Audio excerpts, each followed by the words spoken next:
activities that they do. You know that they make music, right?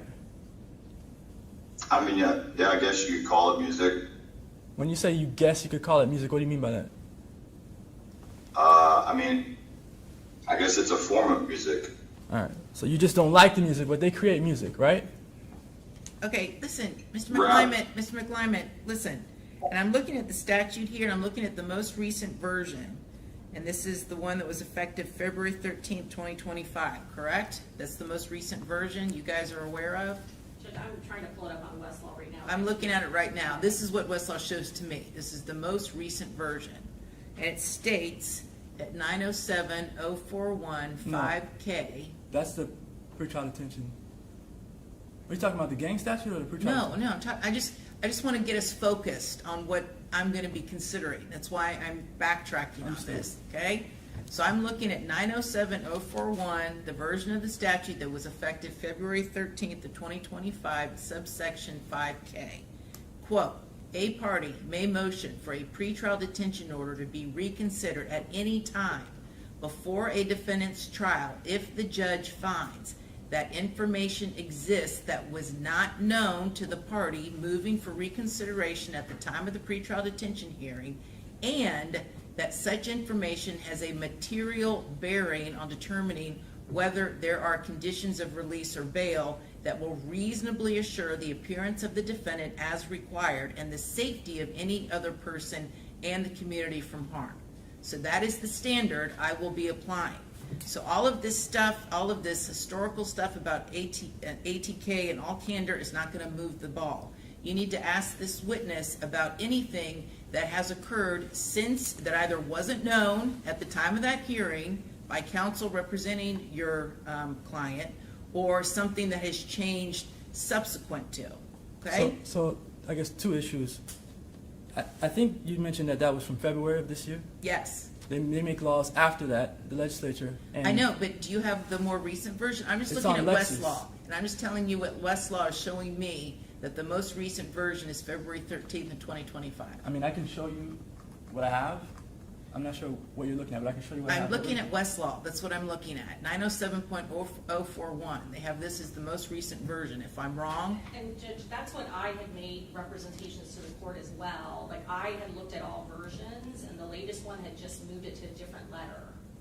okay. But the state cited a whole different subsection, so that wasn't the latest. I know, version. but are you, as an officer of the court, are you telling me that whatever it is you're relying upon as far as it being the most recent version of the pretrial detention order, are you telling me that this language no longer exists? Is that what you're telling me? The Yeah, fact, that's what you're Judge, telling me? Yes, so I can show you my computer right now, the LexisNexis. Well, do you have type- can you print it up? I didn't print it. Okay, so at this point, Mr. McClymonds, we're not just gonna go back and completely reopen all of the testimony from the first hearing. We're not gonna do that. So I need to hear about anything that wasn't known previously, or something has changed as far as a situation that has changed since the hearing that would require me to reconsider Judge Sabella's ruling. Because that's what you're asking me to do, is Well- undo something from a previous judge. No, well, I filed a motion that has two components to it. An Arthur hearing request and a request to reconsider the pretrial detention order. If I'm asking you to reconsider the pretrial detention order, and if the statute that the state is relying on says what the court is saying, then I would have to go into that framework. For my Okay. Arthur hearing, I don't have to show any change in circumstance. I'm traveling under a completely different procedural rule, 3.131, and the first sentence in Article 1, Section 14. So I don't have to show this change in circumstance or anything like that for the Arthur hearing. That's what I asked for I know, in but my motion. Judge Sabella entered his order, he didn't even address Arthur. But that's the point. That's why I'm having the Arthur. That's why we're having the Arthur hearing now. She's still entitled to an Arthur hearing. But I tell you what, let's deal with 907.041 first, and then if need be, we'll get into the Arthur factors. But I'm not gonna relitigate all of the facts that were elicited at the pretrial detention hearing. We're not relitigating that. I'm just telling you right now, we're not doing it. All right, so I guess I can ask my questions. My questions are geared towards both issues, Arthur hearing and pretrial detention. But if I'm only allowed to ask questions as to the pretrial detention, then Of this witness, of this witness, let's stick with this witness, okay? And so far, what you've asked him about is his knowledge of the ATK gang.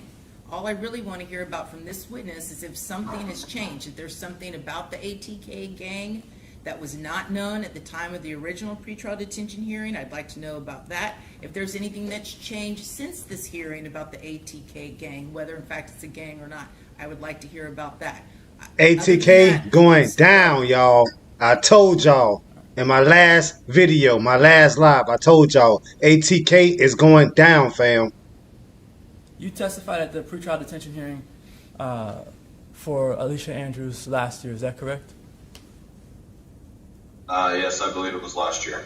All right. And during that hearing, did you testify about Isaiah Chance's relationship with youngin' ace Kenyatta Bullard? I don't recall. All right. Did you testify about whether youngin' ace paid or has paid for any legal fees for any of ATK's gang members? Have I testified to that? I don't recall. At the pretrial detention hearing. I don't recall. I asked for my transcripts from the pretrial detention, and I didn't receive them, so I don't exactly recall what was said over a year ago. All right. So, are you aware that Isaiah Chance and youngin' ace had a relationship at some point in time? Is that your understanding? I don't know what you would say by relationship. I mean, I would say maybe acquaintances or something like that. all right. So they knew each other and they communicated with each other? I'm not sure if they communicated with each other. So how were they acquaintances in your view? They would. We needed a project manager yesterday. We posted a job on ZipRecruiter and had our guy on site in 5 days. Having any sort of fallout before the incident in this case, before the shooting? Fallout. Fallout, like not getting I'm not along? aware. I'm not aware of them two directly. I'm aware of Isaiah Chance and ATK having a fallout. Yes. Before the shooting in this case? Before the murder of Charles Jones. Yes. All right. And what do you know about Isaiah Chance having a fallout with ATK before the shooting in this case? I'm going to object again. Isaiah. Wait, hold on. Judge, I'm going to object again as to relevancy. Like, we're just going on questions that have nothing to do, that weren't known at the time when this original pretrial detention work was heard. So the state, the We're- theory of prosecution. I understand that Alicia Andrews is the girlfriend of Isaiah Chance, who was either a member of or affiliated with ATK, right? Yes, Judge. Okay. And so the fact that there had been a fallout between Isaiah Chance and ATK before the shooting, is that new information or is that old information? Judge, I believe that's old information. Okay, so it was known at the time of the original pretrial detention hearing. Yes, Judge, I think that we are still covering similar ground to what he's testified to previously. You mean the detective who hasn't yet seen the transcript of what he testified to? Yes, Judge. So he's guessing. Yes, Judge. Okay, so detective, do you recall, I don't know if you recall or not, when you testified at the pretrial detention hearing of Alicia Andrews, do you remember being questioned about the fact that there had been a fallout between Isaiah Chance and the ATK gang before the murder of Charles Jones? I don't recall the fallout, but I do know when the fallout was. And I don't know if I was questioned about it prior to this or not. You want no fallout? They lying, fam. November 23. Okay. Okay, Mr. McCormick, go ahead. They lying, family. They Do you know lying. what the fallout was for? I don't know direct facts of what it was because I haven't been told. I have my own personal opinions as what the fallout was for. Okay. I mean, you're the expert for ATK that the state's listed. Could you give us your opinion, whether it be expert or, I guess, your personal opinion? Yep, it would be after the death of Antonio Tilly, who was close with Isaiah Chance. ATK did not pay their homage and respects of what I would assume Isaiah Chance thought they should have. Okay.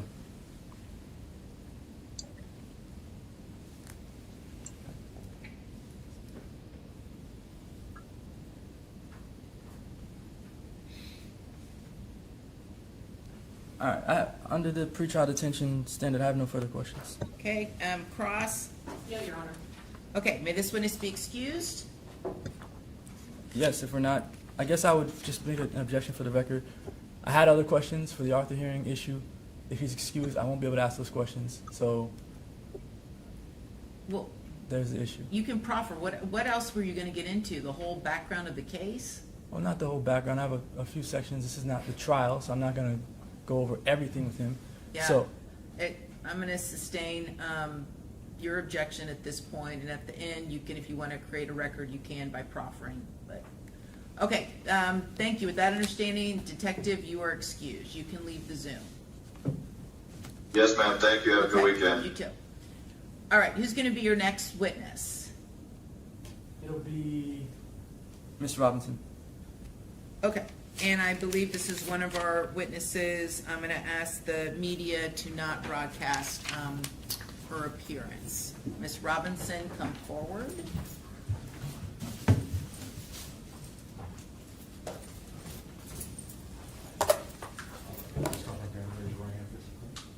Do you solemnly swear affirm the testimony about to give you the truth, no truth, but the truth, so help you God?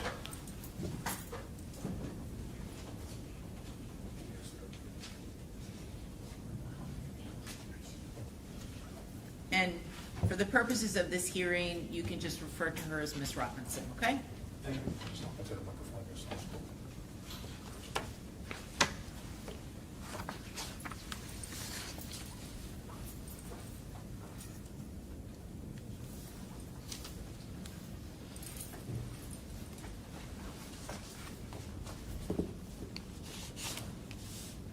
All right, Ms. Robinson, can you tell us how old you are? 23, And where do you currently live? Jacksonville, Florida. Do you know who Alicia Andrews is? Yes, Who is she to you? I have a close friend. All right, and how long have you and Alicia been friends? 7 years.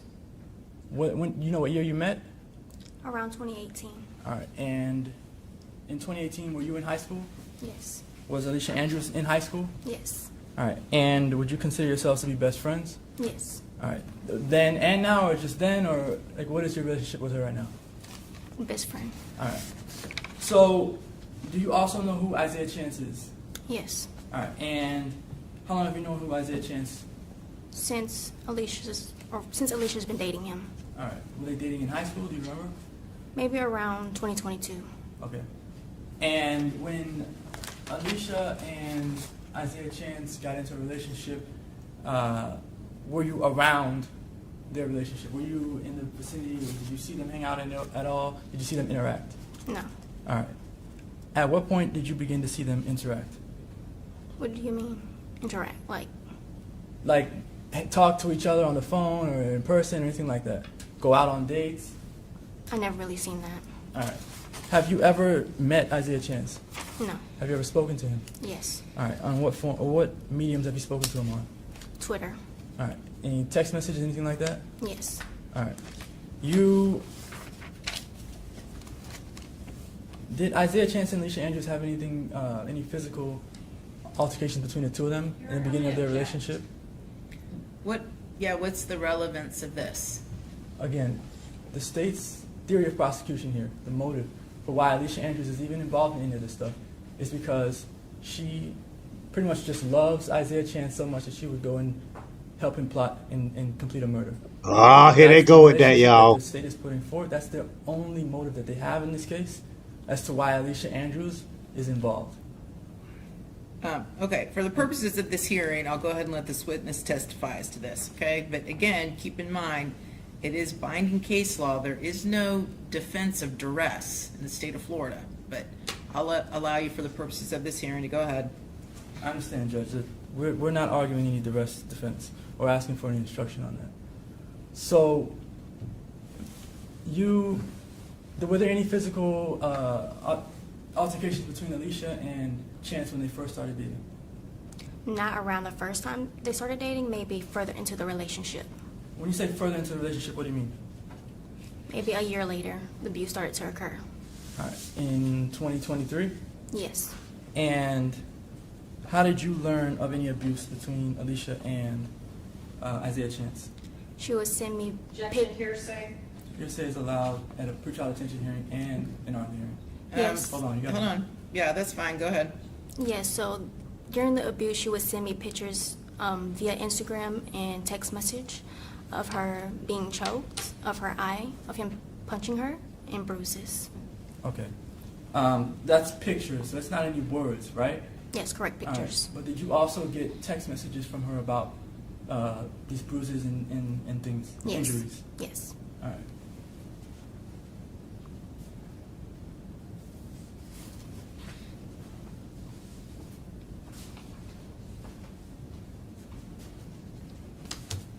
Y'all get the likes up, fam. Get the likes up. What y'all think? What y'all think finna happen? All right. Can you tell me what that document is I just handed to you?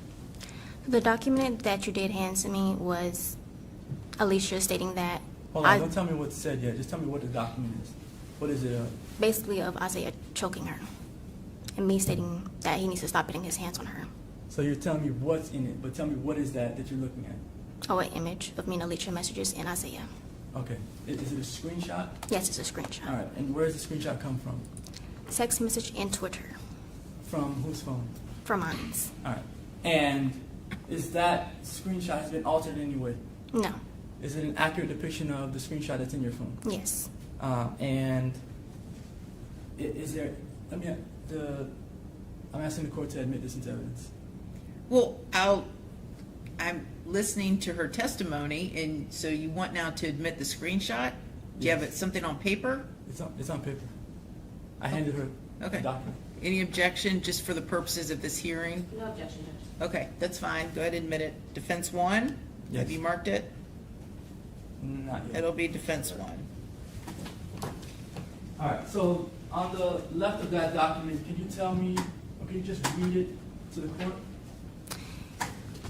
Yes, I can. Well, first tell me who's the conversation between on the left. Between me and Alicia. All right. Go ahead. So the message between me and Alicia is she stated that Isaiah did choke her. She stated that, bruh, excuse my language, bruh, this bitch almost killed me. And I stated, who? She said, Zay. And I replied, what did he do? She said, I couldn't breathe. I said, he choked you? She said, yes, he covered my mouth. I couldn't breathe. 10 more seconds, I would have been dead. All my blood was rushing to my face. And I replied, he is weird. What is wrong with him? Is he being insecure? She said, I sent it to you. It's red as fuck. He's trying to kiss me and hug me. No, something is really wrong with you. And I replied, see, you gotta stab him. All right. So do you remember when that was, that exchange between you and Alicia? February 10th, 2024. I'm sorry, what was that date? February 10th, 2024. Okay. All right. And do you know if that was like the first time that you heard anything, or was it like down the road? Like in relation to the other times that they got into any physical altercations, what is this? Around the time frame that was kind of in the beginning. This was the beginning? Yes. All right. And did you have any other conversations with Alicia about this incident? About the Tired of big monthly payments? Hugo breaks up your insurance bill into small pieces to help you pay for coverage. To call the police or anything like that? No, I did not. All right. Why not? Because that wasn't my place.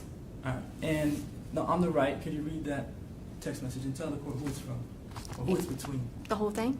Yes. Is this a composite exhibit that you're gonna do? Is this a different date?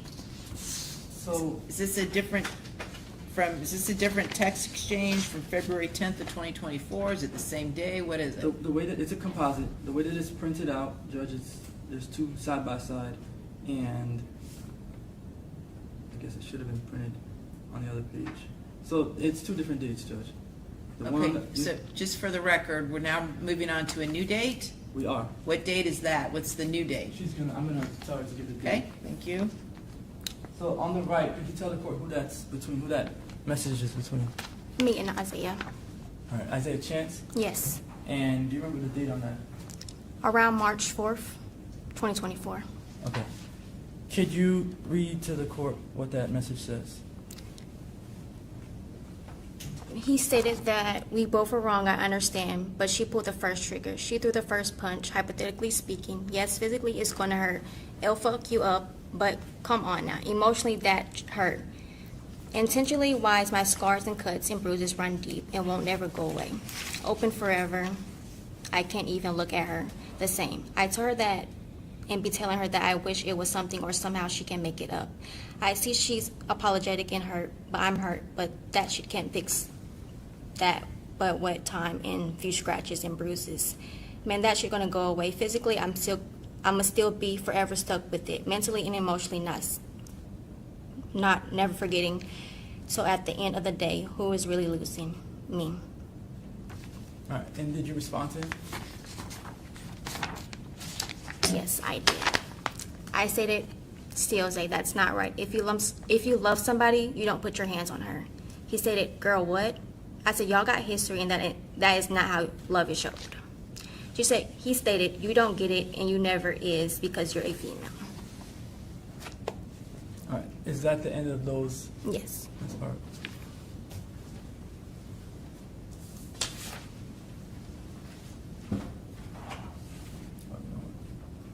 I'm sorry, let me ask you to explain. When it says here, she threw the first punch hypothetically.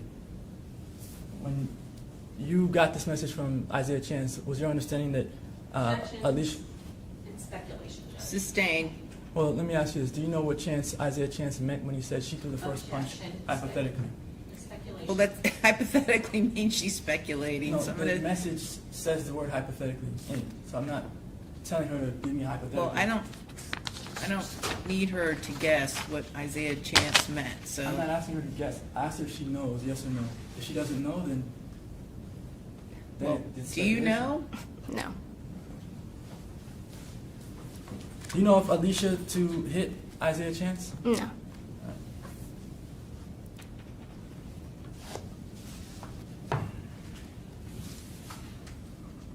Do you know if Alicia to be a violent person? No.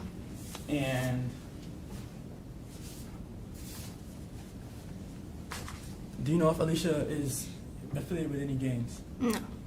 No, she's not? She's not. Okay. I have no further questions of this witness. Okay, Cross? Just briefly, Your Honor. Ms. Robinson, you don't know or have not personally seen any sort of abuse between Alicia Andrews and Isaiah Chance, is that correct? That is correct. You've not personally witnessed any incident of the two of them interacting where either one of them have hit one another, is that correct? That is correct. Your sole knowledge based on the abuse that is claimed in this case is based on communication from Alicia Andrews herself, is that correct? That is correct. And each of these incidents that you have spoken about, the last one to your knowledge occurred in March of 2024, is that correct? That is correct. And Alicia Andrews, despite whatever history she has with Isaiah Chance, she continued to date and see and live with him well after that time period, isn't that correct? That is correct. And you're aware that she traveled with the defendant to Tampa the weekend of this homicide, is that correct? That is correct. And not once during your relationship, and you have said you are a close childhood friend with Miss Andrews, is that correct? That is correct. And you have never once called law enforcement and reported any sort of claim or abuse that Isaiah Chance has done to your friend, your good friend Alicia Andrews, is that correct? That is correct. It has never gotten to the point where you yourself thought her life was in imminent danger, is that correct? Yes, but that wasn't my place to call the police on. Well, certainly if you had thought that she was going to be killed, you would pick up a phone for your good friend, wouldn't you, ma'am? Yes, I would. You would call, you know her parents, don't you? Yes, I do. And certainly, if you thought she was in serious danger or jeopardy, you yourself would call her mother and let her mother know. Isn't that true, ma'am? Yes. And you have not done that once in this entire relationship between Alicia Andrews and the defendant, co-defendant Isaiah Chance. Isn't that true, ma'am? That is true. All right, I have nothing further, Judge. Okay, redirect. Yes. Regardless of what you did in response to what Isaiah Chance did to Alicia Andrews, do you know that Alicia Andrews was abused by Isaiah Chance? Yes. All right. And then the state mentioned that Alicia was still living with Isaiah Chance. Alicia did not live with Isaiah Chance at any point in time. No, she did not. All right. Where did she live? With her parents. Okay. No further questions. Okay, may this witness be excused? Yes. Yes, Your Honor. Okay, thank you, ma'am. You are free to go. All right, and your next witness? Zoom. Back to Zoom. Okay, and,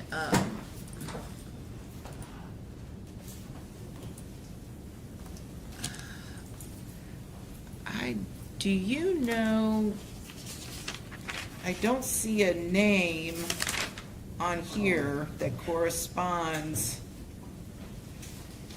I can ask Mr. Andrews, Ms. Hold on, Mills. I haven't let them in, but because you didn't want their face, so again, I'm just gonna ask that, once I let these people in on Zoom, that, any of their faces not be shown, and then if you tell me who's who, and that person will remain in the Zoom, the others will be put in the waiting room.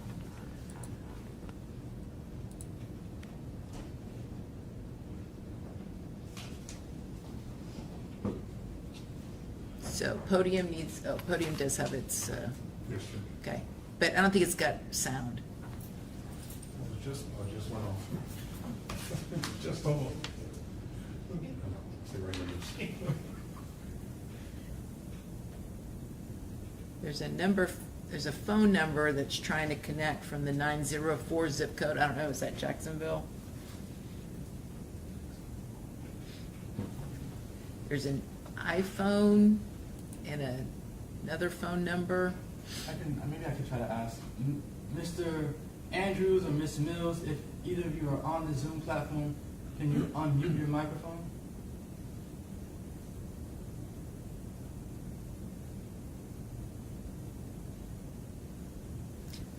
Okay, if you all can hear me, I do need either Ms. Mills or Mr. Andrews to please unmute themselves and at least acknowledge you can hear me or hear counsel.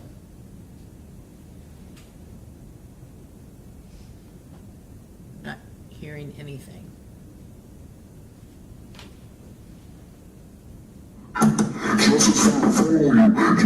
Wait. Okay, you know what? Oh my God.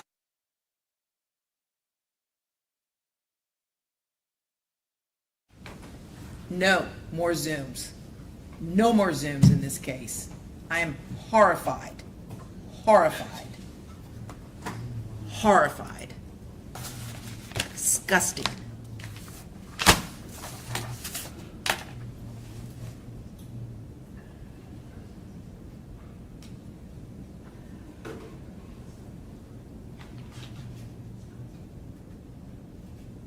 Judge, can I take a 2-minute recess? Yes.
did.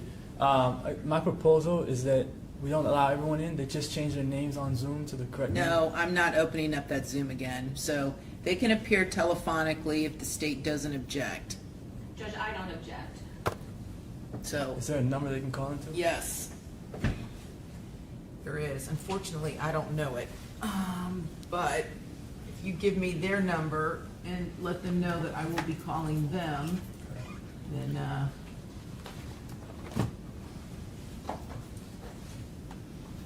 actually, you give me their number and then, because it's loud. No, write it. Okay.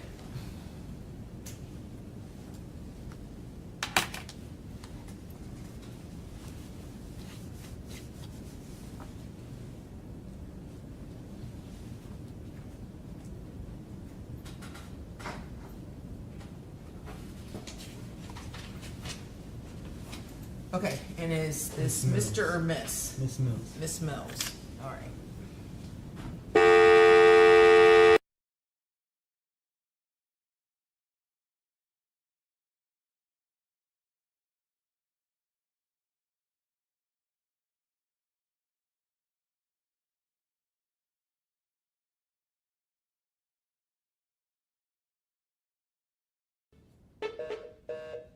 They just changed our phone system, and so I don't exactly know how to use it now. Let me see here.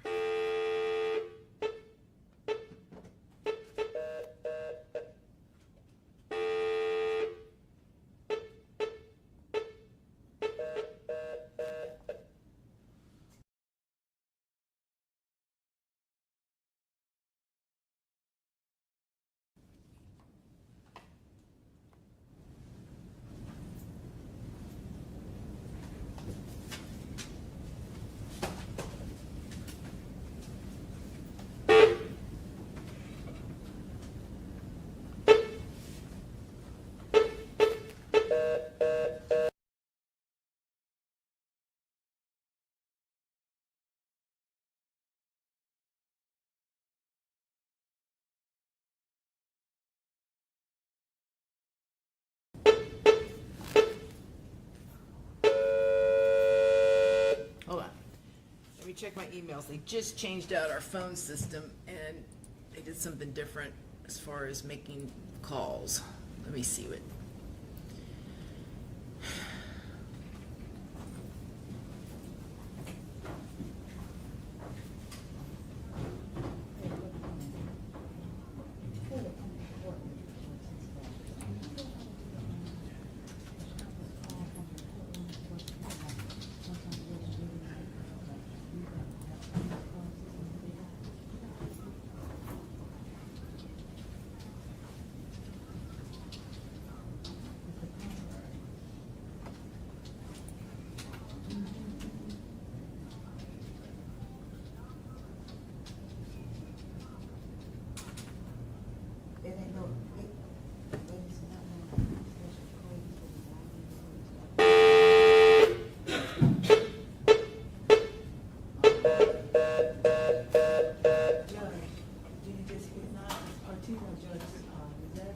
Yeah.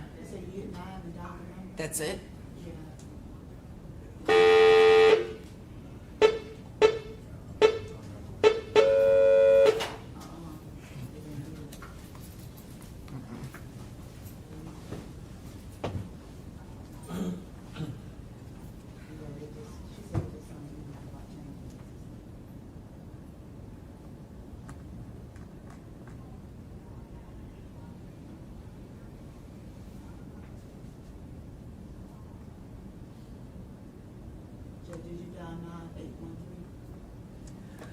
It's a long distance.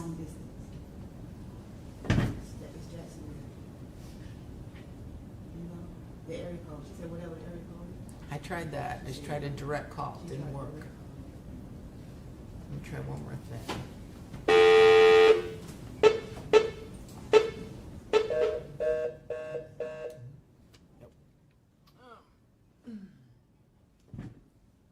Let me go look up the number in my JA's office. We so rarely use this. I'll be right back.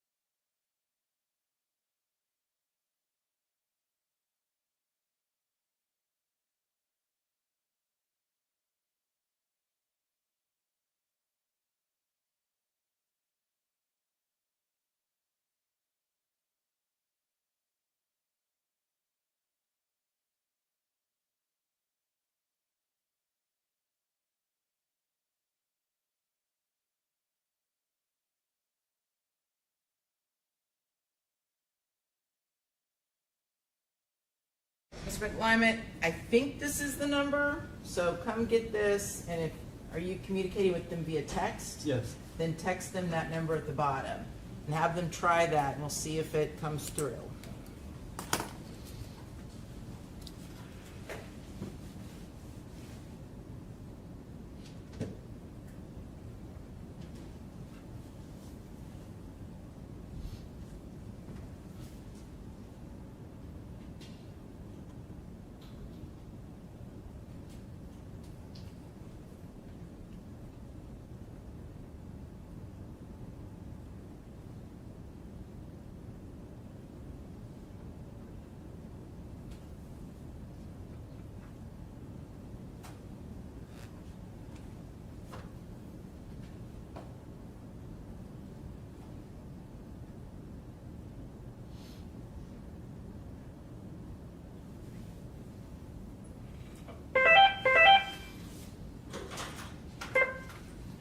Good afternoon, this is Judge Cisco. Is this Miss Mills? Yes, ma'am. I'm sorry about that. I don't know what happened. I'm sorry. It's all right. Listen, we're going to proceed forward, so wherever you are, please raise your right hand. And Yes, ma'am. do you swear or affirm to tell the truth, the whole truth, and nothing but the truth, so help you God? Yes. Okay, very good. Mr. McLyman, you may proceed.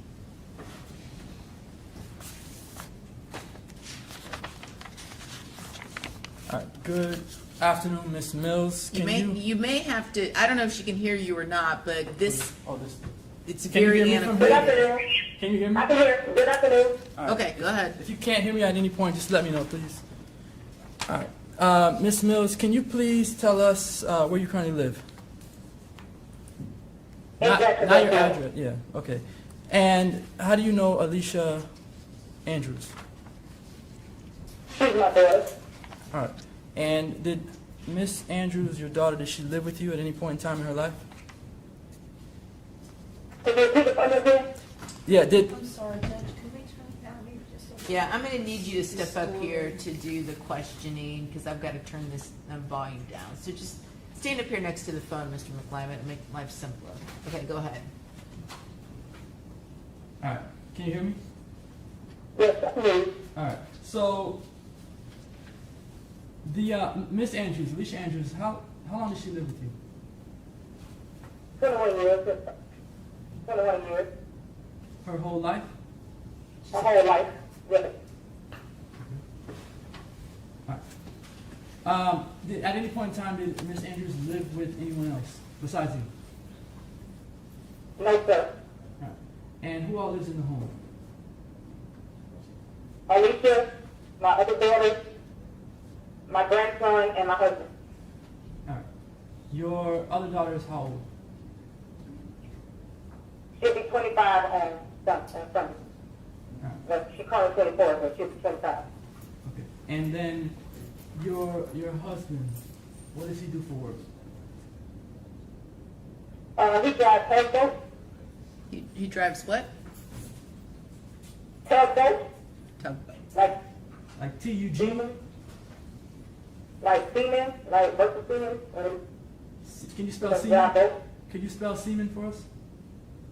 For the court? Seaman, S-E-A-M-A-N, seaman. Okay. Like working seaman, like a Got it. How long has he been doing that for? I'm not sure, over 5 years, I'm not sure. All right. And do you all own a home? Yes. Can you tell us, do you know who Isaiah Chance is? Yes. All right. Who is Isaiah Chance? Alicia's friend. All right. And do you know when Alicia met Isaiah Chance? I believe around 2022, I believe. And what was your understanding of the relationship that Alicia had with Isaiah Chance? She was a good friend. Okay. And would she leave the house to go to his house at any point in time? She left with him once when I first met him. All right. But I don't know him, personally. I just know when I met him the first time. When you say you don't know him personally, you didn't have any relationship with him? No, sir. Alright. And Alicia, was she in a sort of relationship with him? More than just a friendship? Yes. Okay. And did you at any point in time learn about any issues that they had between each other? Yes. Alright, what issues did they have? I learned about the domestic violence. What did you learn about it? When she came home and he hit her in the eye. Do you know when that happened?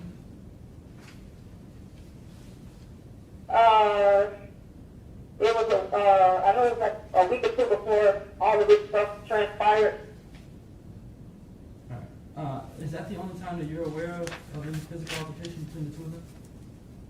Yes. Alright. Yeah. Did you hear of any others since that time period? No, only when she told us about that. He hit her in the eye. Alright.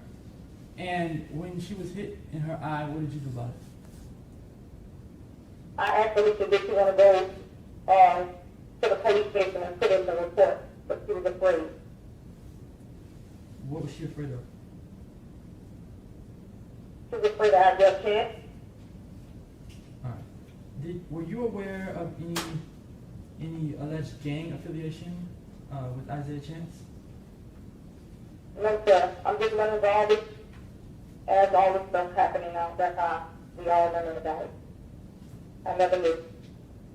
And if Alicia were released, let me ask you this before I get to that. Alicia, did she graduate school? Yes, she did. Yes, sir. How far did she get in school? She graduated to the 12th grade. Alright. And did Alicia have any jobs after she graduated? Yes, she had several part-time jobs. Could you explain what jobs Alicia Andrews had? She worked at Amazon, Firehouse. She was a substitute teacher, was a math employee, but she worked with special needs kids. And she also had One second, Ms. Mills. 1 second. Give me a second. Hold on. Okay.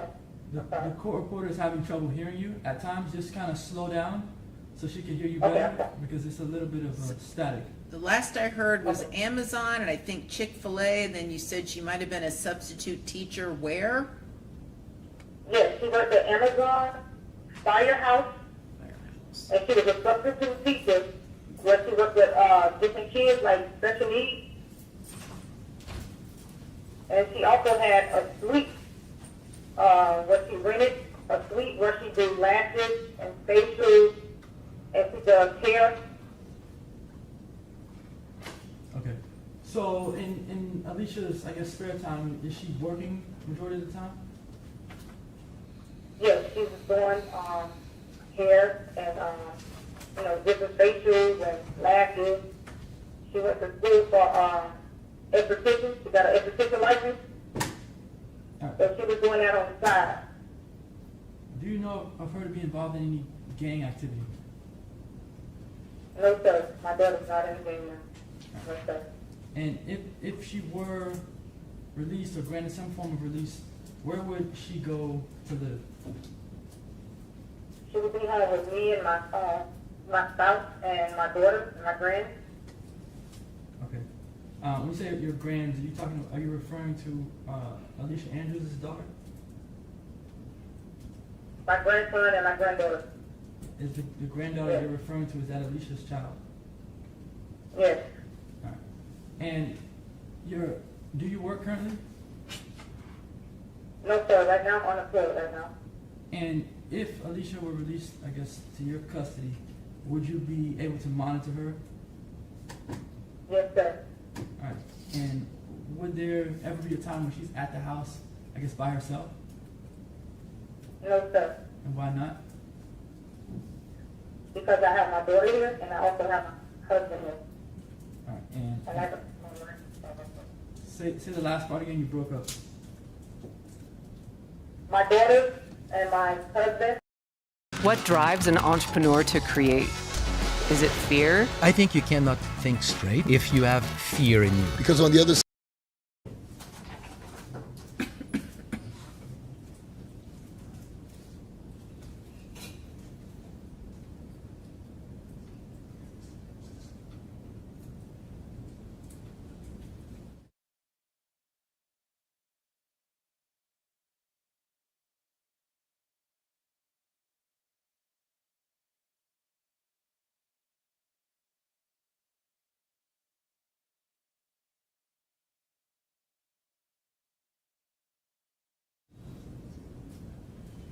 No further questions.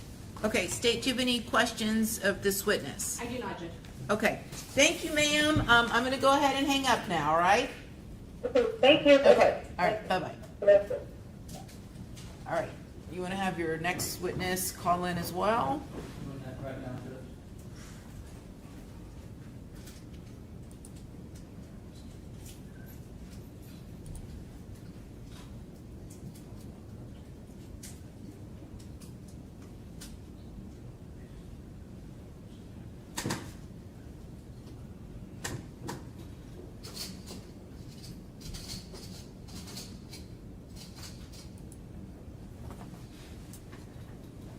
While we're waiting, Judge, I was able to get the statute printed up, so I can provide a copy to the state and to the court. And what was the effective date?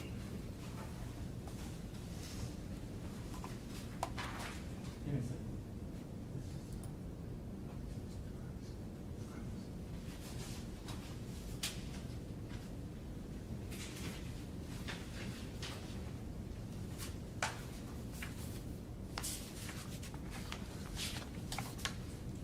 Effective date was February 13th, Your Honor.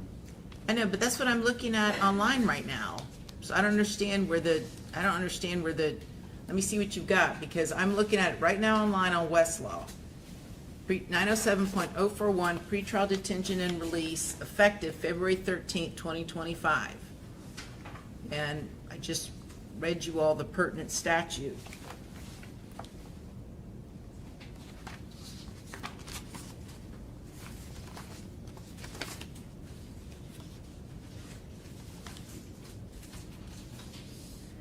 And the version you have says current through the 2025 regular session. When did the regular session end?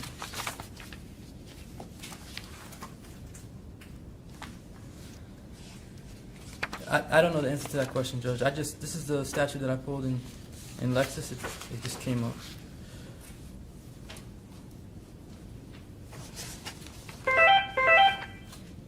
I don't know who this is. I'm scared to even answer. That's Mr. Torres. Why don't we go ahead and call him? I'll answer the phone. Hi, Mr. Torres? Yes, ma'am. Okay, very good. Wherever you are, raise your right hand. Do you swear or affirm to tell the truth, the whole truth, and nothing but the truth, so help you God? I do. Okay, and I'm going to turn up the volume for him because he's a little bit, see how this goes. Okay, you may proceed. All right. Mr. Andrews, can you hear me? Yes, I can hear you quite fine. All right. So, could you please tell us your relationship to Alicia Andrews? I am Alicia's father. All right. And could you tell me if at any point in time you lived in the same home with Alicia? Yes, all of her life. She was living with me and her mother. Bruce. All right. Are you and Miss Mills, are you two together? No, we're not. And when... We've been co-parents. Okay, so how long have you been co-parenting? I would think that Alicia was 2 years old. All right. So you interacted regularly with Alicia? Yes, of course. All right. And like, how often would you see her? Probably every other weekend, or every weekend and some days during the week. Okay. And what about holidays? Yes, of course on holidays. Every holiday. We never miss a holiday or birthday. All right. And do you own a home? Yes. And who lives in your home? Me, my wife, and my bonus child. You said in what? My bonus child, stepdaughter. Okay. All right. And where would Alicia be going if she was granted some form of relief before the trial? She would be here with me or with her mother. One of the two. Okay. Do you know who Isaiah Chance is? I don't know him. I have never physically met him. We were supposed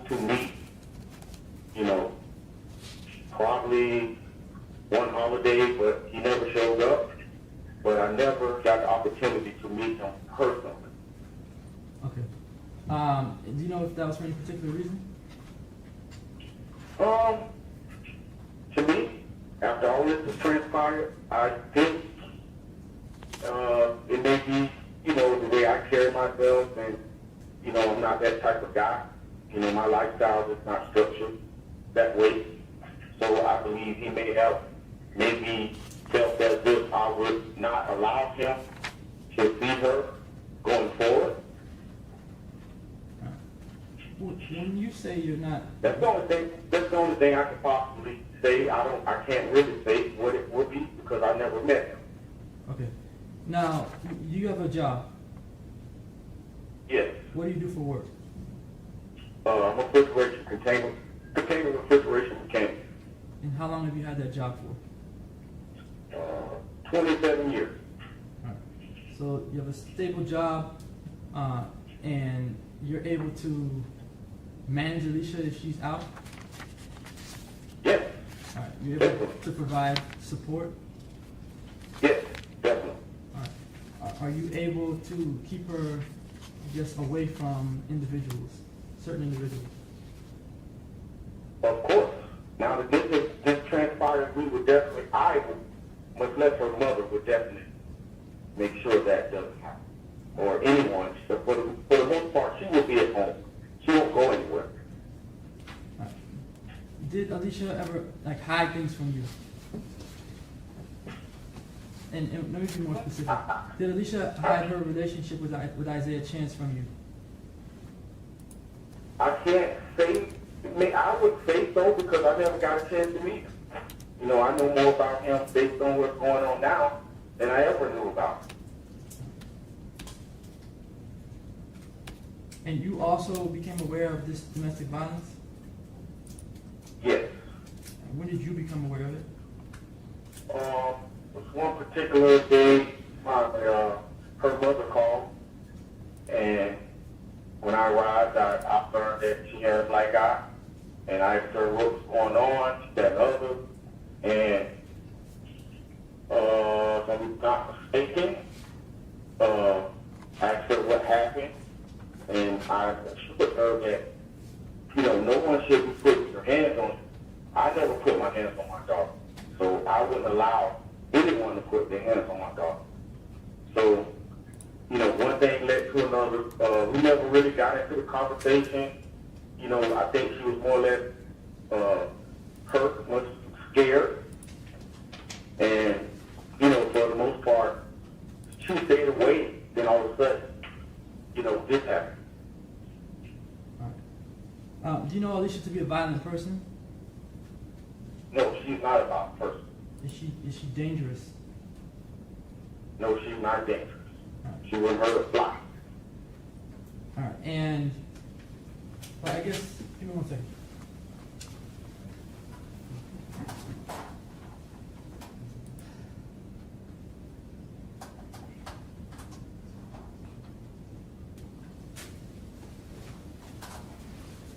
All right, you said that Alicia is not dangerous and she's not violent.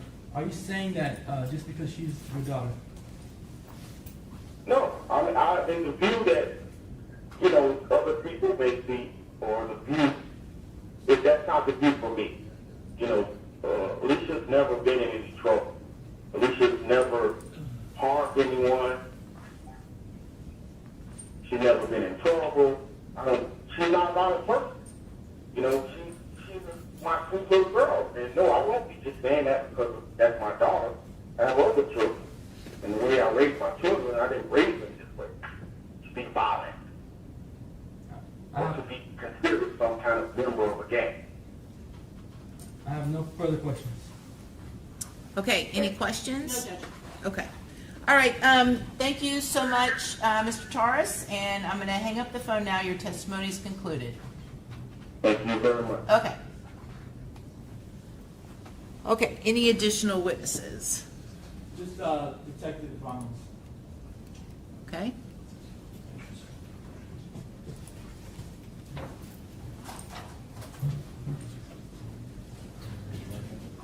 Do solemnly swear affirm to tell the truth, the whole truth, and nothing but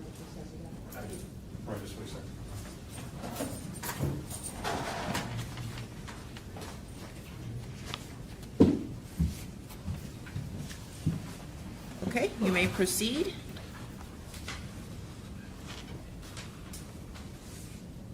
All right, Detective Ramos, you are the lead detective in this case from Tampa Police Department, is that correct? Yes, sir. All right, and I guess there's no other police officer or detective in Tampa Police Department that knows more about this case than you. That would be correct. All right, and you've been on this case from the beginning, Correct. and you're still the lead detective now. Correct. All right, you had a role in issuing the warrants in this case. Yes. All right, and you testified at the pretrial detention hearing. Correct. All right, in the pretrial detention hearing, do you remember testifying about Alicia Andrews sort of following Julio, Foolio, Charles Jones around Tampa, Florida? Of course. All right. When you testified at the hearing that Alicia Andrews was following Charles Jones around, can you say when, from your, I guess, investigation, when it was that Alicia began to follow Julio, Foolio, Charles Jones? So we had multiple pieces of evidence to include GPS, cell site data. So the device of Alicia Andrews shows that device traveling from Jacksonville in the early afternoon of Saturday the 22nd, traveling from Jacksonville to Tampa, Florida, where obviously Mr. Charles Jones was expected to perform. As far as when they began the act of driving to where he was physically located, it happened approximately between 1:30 and 2:30 in the morning of the 23rd, when Mr. Charles Jones was expected to be at Teaser's Lounge. Okay, so Mr. Jones, he is at Teaser's at what time? Between 2:30 and 3 in the morning on the 23rd. And Teaser's is the first place that Mr. Jones goes to that night, public place. Public place, correct. All right, and then after Teaser's, Mr. Jones goes to Truth 18, correct? Correct.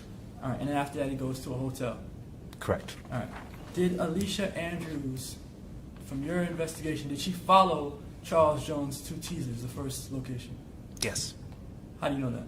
Because she's on video and she identified herself from that video. When I say did Alicia Andrews follow Charles Jones, like, was she behind his vehicle, driving behind him to get to Teaser's?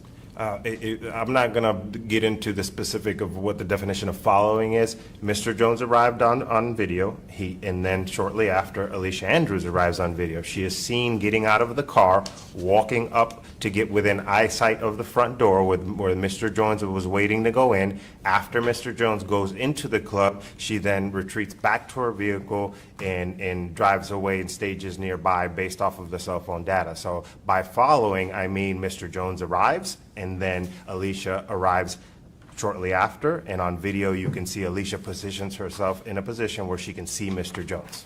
All right. So I kind of want to take this step by step. And the first thing you're saying is that... Objection, Your Honor. I am going to object. I'm going to sustain the objection. This was all part of the initial hearing. I've read the transcript. So again, and we'll talk about what you gave me and what I see online regarding 907.041, specifically, and what you gave me from Lexis, and I cannot explain this. But Westlaw has something different from Lexis regarding what 907.041 says, both of those showing being effective February 13th of 2025. I would note in the version you gave me, there is no provision for even reconsidering a pretrial detention motion. It's not even in there in what you gave me. The only place that I see it is in the Westlaw version, and again, as I stated, the only way that the court can reconsider it is if there was information that was known at the time and that the information has a material bearing. So we're not going to revisit all of the testimony taken by Detective Ramos at the original pretrial detention hearing. I've read the transcript, I am familiar with it, and so we need to focus on what evidence was not known at the time. All right. So I would like an opportunity to at least hear the legal objection from the state and then get a chance to respond to it.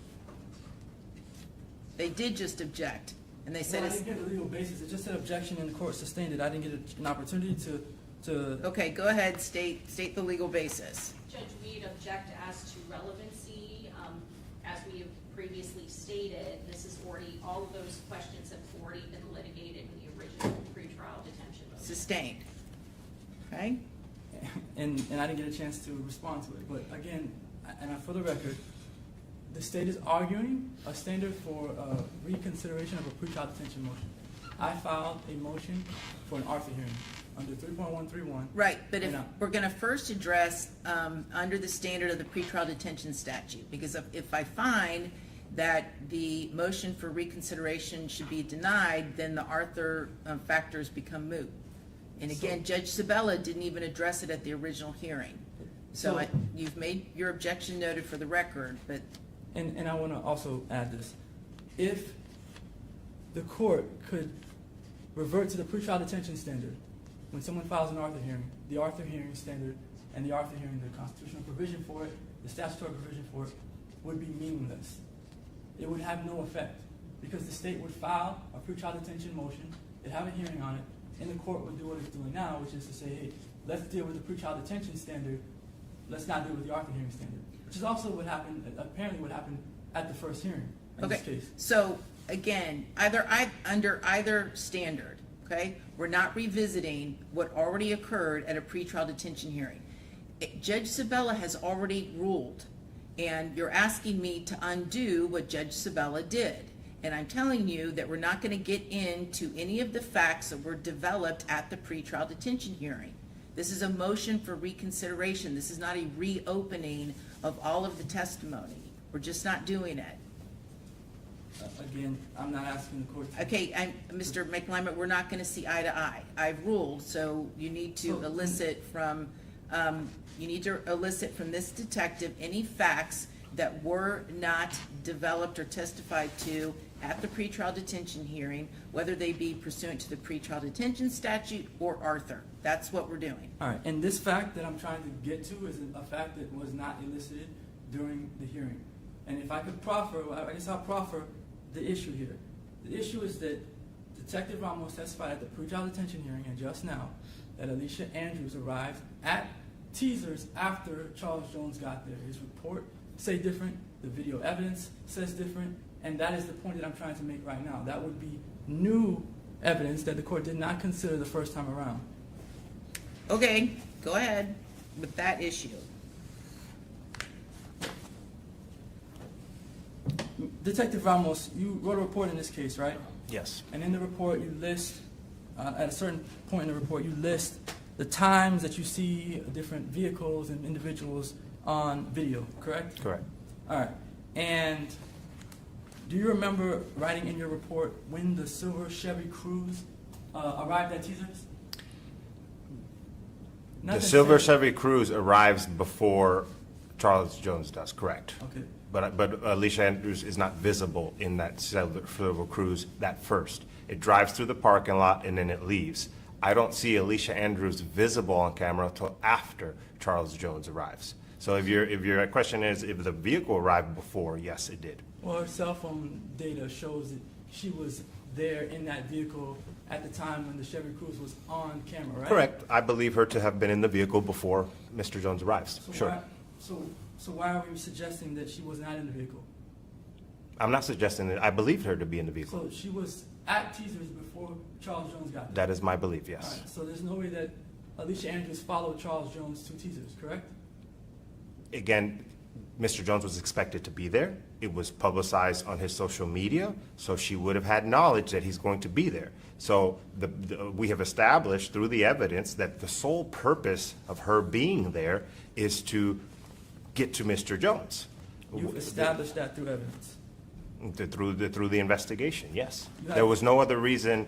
In her statement, she claimed that she was there to possibly patronize the club, and she stated that she talked to the bouncer and inquired about the price to come in, and that's disproven via the evidence. So based off of all of the video evidence and the ultimate investigation, it is our belief that her sole reason for being at Teasers was to track Mr. Jones' movements. All right, so that's your belief? Right? Yes, of course. Now, Miss Andrews, after they leave Teasers, they go to another location, correct? Correct, Right. yes. They go to a club called Players Club, correct? The Truth 18. No. Did you look at the call detail records in this case? Okay. Yes, I did. All right. And you're telling me that Alicia Andrews left Teasers and went directly to Truth 18? No, So- I'm not saying that. So where did Alicia Andrews go after she left? Somewhere off of Hillsborough for a few minutes, and then she returned to Truth 18 when Mr. Jones was exiting, and then it went back to somewhere off of Hillsborough, and then she made her way to Truth 18 after. Yes, she was loitering in the area of Hillsborough Avenue. At least her device was in between Teasers when Mr. Jones went into Teasers. And came out of Teasers, and in between when Mr. Jones came out of Teasers and got to Truth 18 and came out of Truth 18. So just to simplify it, after Miss Andrews leaves Teasers nightclub, she goes to somewhere on Hillsborough. Correct. And that area where she's at on Hillsborough is right next to Players Club. I'm not familiar with whether there's a club there or not. All right. So did you get any video footage from the Players Club? Again, I have no. I'm aware of what you're referencing, and the cell site data is consistent with that. That yes, her vehicle and her device made its way to Hillsborough, somewhere in between. But there's two vehicles working in concert, in this. So, and I don't know what she was doing on Hillsborough, and that wasn't. I'm not sure if she went to a Players Club on Hillsborough. All right. So that you don't know where Alicia Andrews went after she left Teasers, you don't know what she was doing in that moment in time. No. And Charles Jones leaves Teasers to go straight to Truth 18. Is that accurate? Correct. And when Charles Jones is at Teasers, or when he goes to Teasers, is Alicia Andrews following behind him? When Charles Jones pulls out the Black Impala, which was Sean Gaithwright's Black Impala, as Charles Jones is coming out of the club, he gets into his car. You can see on video the Black Impala arrive and position itself directly in front. There's also some communications in the phone from Sean Gaithwright's phone to Alicia Andrews' phone, and then Alicia Andrews' device starts making its way back up towards Teasers as Mr. Jones is leaving. But there's limited angles in the video, so I do not see Alicia Andrews' vehicle arrive on video prior to Mr. Jones leaving. All right. Do you remember what the question was that I asked? If Mr. Jones is being followed. Well, the question was, did Alicia Andrews follow Charles Jones from Teasers night? Why climb the ladder when you can build your own thing? These days, you got AI, social media, and a million other ways to start from scratch. I had an idea, and I made it real. I used Busy to set up my LLC, and it was fast and simple. If you're ready to do your own thing, Busy makes it easy to get started. By the time Alicia, did Alicia actually go back to Teasers at any point? The device appears that it made it back to Teasers, yes. Did it make it back or did it drive by Teasers? I can't tell that based off of the data from the device. All right. And the reasons why, I guess, like you testified in the past, that the reasons why Alicia Andrews is involved in this case is for a few things. One is because you're saying she tried to book an Airbnb. That's Correct. the first reason. Correct. All right. And is that the first indication that Alicia Andrews had anything to do with this murder plot? Yes, I believe that message was sent Friday, the 21st, so it would have been the first act implicating her in the plot to murder Mr. Jones, yes. All right. And Alicia Andrews, from your investigation, she sends a message to someone on Instagram asking them for information about an Airbnb. In Tampa, correct. All right. And at that point in time, you don't know if Alicia had any knowledge about any murder plot. No. All right. There was no message that showed Alicia Andrews saying, "Hey, we're going to Tampa, booking an Airbnb." I've never testified to such. Yeah, no, there's No? none. Okay. Yeah. All right. And you don't have any evidence that she knew of any murder plot when she tried to book this Airbnb, or when she inquired about the Airbnb, right? Of course not. Okay. When you say of course now, what do you mean by that? Well, what I mean is the message is sent on the 21st. Mr. Jones doesn't get killed till the 23rd. I have no way of proving at that time what is in her head. I know now, after Mr. Jones was killed, that the purpose of the Airbnb was to house a group of individuals that came from Jacksonville whose primary mission was to kill Mr. Jones. But I can't know on the 21st that she knew that that was going to happen. Got you. When Alicia Andrews left Jacksonville to go to Tampa, Hey, if you're in here, if you're enjoying, how about this, man? Make sure you get the likes up for your boy. No.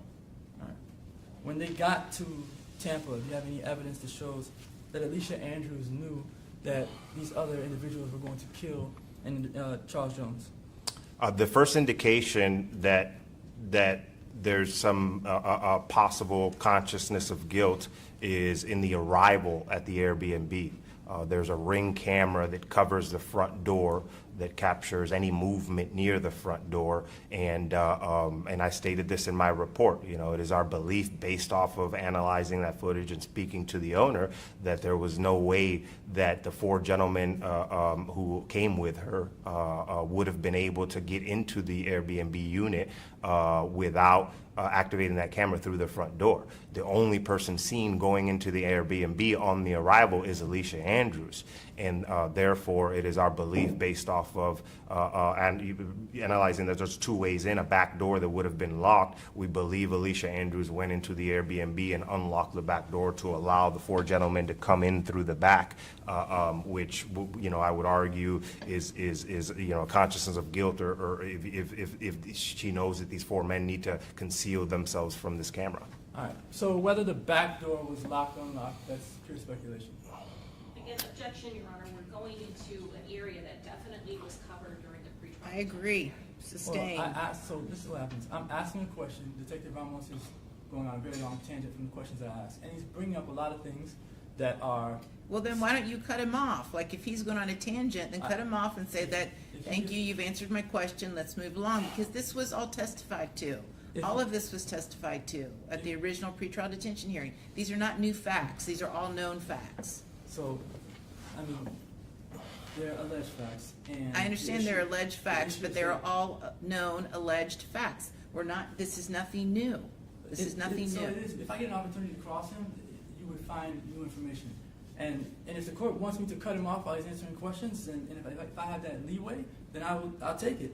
So, well, what you can't do is, if he answers the question and he goes off on a narrative, you then can't bootstrap that and come back and say, well, now, Judge, I get to get into everything that happened before because Detective Ramos just kept answering.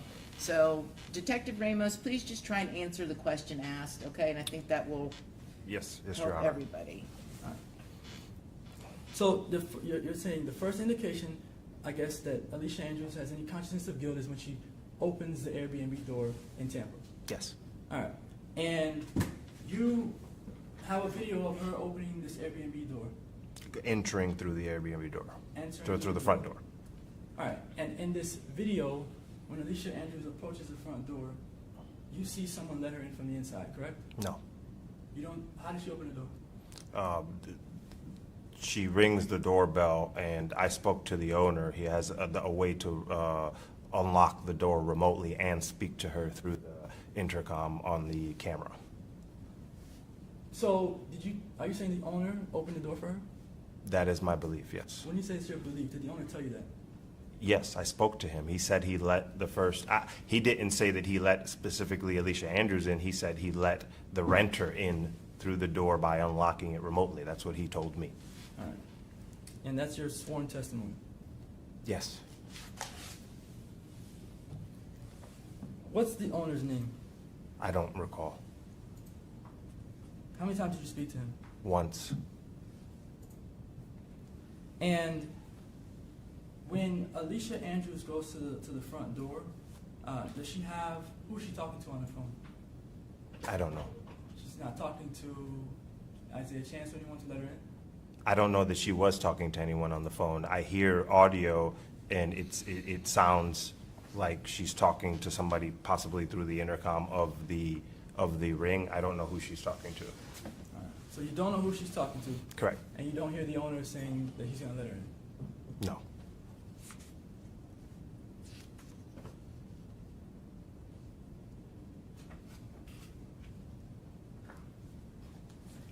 A brief moment. Yes.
You had an opportunity to have a full conversation with an individual named Robert Howard after the pretrial detention hearing. Is that correct? Correct. All right. And Robert Howard is one of Charles Jones's, or was Charles Jones's friend, correct? Correct. Close friend? That's what I understood. Robert Howard was driving the vehicle that Charles Jones was in the night he was murdered, right? At some point during the night. Rest in peace, Foolio, man. Y'all get the likes up for your boy. Correct. Y'all make sure y'all share this screen. Robert Howard, was he a documented member of any gang? I don't know. You don't know? My understanding is it's 6 block, but I haven't seen that documentation myself. Okay, so your understanding is that Robert Howard is a member of 6 Block. Correct. And 6 Block, according to, I guess, the Jacksonville detectives, is at war with ATK. And 1200. And others. Okay, but ATK is the gang, one of the gangs that 6 Block is at war with. One of them, yes. All right. And is your understanding that Isaiah Chance is a part of ATK? It is my understanding that Isaiah Chance was originally a part of ATK. There was some kind of falling out, and then he started associating with 1200. All right. And 1200 is also a rival gang of 6 Block. Correct. So, in either way that you put it with Isaiah Chance, he's involved with people who are rivals to ATK. Correct. But Isaiah Chance had a relationship with Robert Howard in 6 Block, right? Yes, he did. And that relationship was friendly? Yes, according to Mr. Howard, they had conversations. All right. Hours-long conversations? That's what he said. On FaceTime? Correct. With Alicia Andrews' phone, right? I can't recall that part. You can't recall? Do you remember Robert Howard telling you that his girlfriend put Alicia Andrews' phone number in Cash App and then questioned him about why he's talking to a woman named Alicia Andrews? Vaguely, yes. All right. And do you remember Robert Howard saying that he doesn't know an Alicia Andrews? And him learning that that was actually Chance using her phone? I can't recall that fact. When's the last time you talked to Robert Howard? A few weeks ago. All right. And he's a state witness? Yes. All right. And was he prepared to testify to these things before trial? Yes. All right. And at the pretrial detention hearing, did you have this knowledge? Were you aware that Robert Howard and Isaiah Chance were cordial and talking to each other on FaceTime with Alicia Andrews' phone? No, I was not aware of that. All right. And Robert Howard and Isaiah Chance were actually cordial with each other, talking to each other with Alicia's phone leading up to the night of the murder. It's my understanding now that they were cordial, but they were not on the same side of the gang rivalry. Right, that's the whole point. Yeah. They're on two separate sides, but two of them are friends. I wouldn't say that they're friends. They're cordial. I would agree with. But they're talking on the phone, FaceTime for hours. Sure. For things that friends do. Sure. And Alicia Andrews is obviously aware that Isaiah Chance is talking to Robert Howard. If I'm guessing if he's using her phone, sure. Yeah. All right.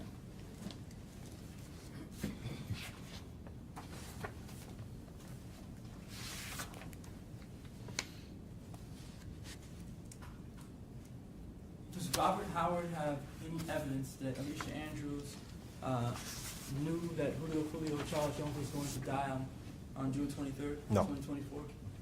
Does Robert Howard have any evidence that Alicia Andrews was involved in the planning of murder of Charles Jones? No. And does Robert Howard have any evidence, did you get any evidence from him as to whether Alicia Andrews even knew that Charles Jones was going to die on June 23rd? No.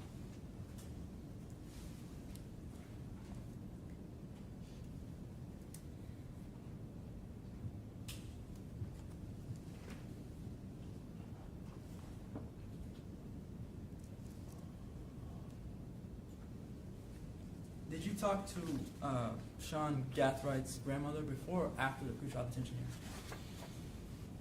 hearing? I've never talked to Sean Gaith's grandmother. That was a different detective, but that was done during the investigation before the pretrial detention hearing. Okay.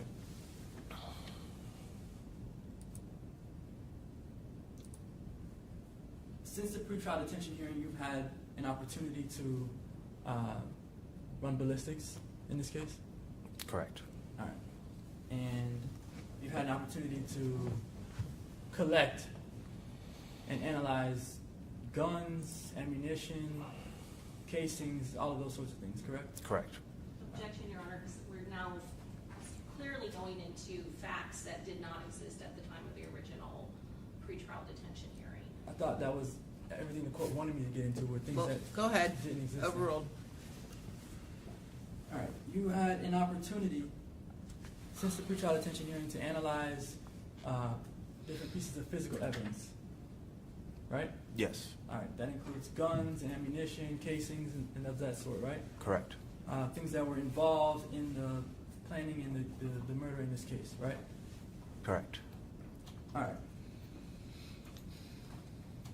None of the evidence, physical evidence, contains Alicia Andrews' DNA. Right? Correct. None of the physical evidence in this case contains Alicia's fingerprints, right? Correct.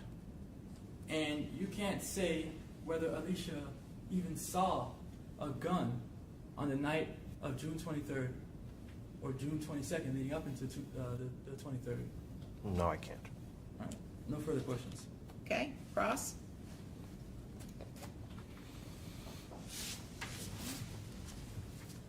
Just briefly, Judge.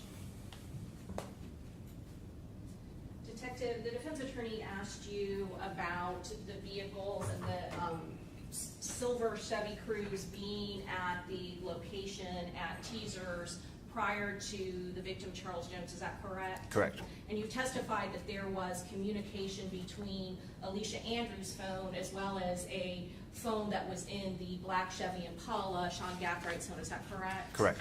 Was the, based on that phone, same phone evidence, now we're talking of Sean Gathwright, were there indications that the black Chevy Impala had been earlier, before the victim had arrived, Charles Jones, to either Teasers or to Truth 18? Yes, approximately at 10 p.m., Sean Gaithwright's device can be seen going by Teasers.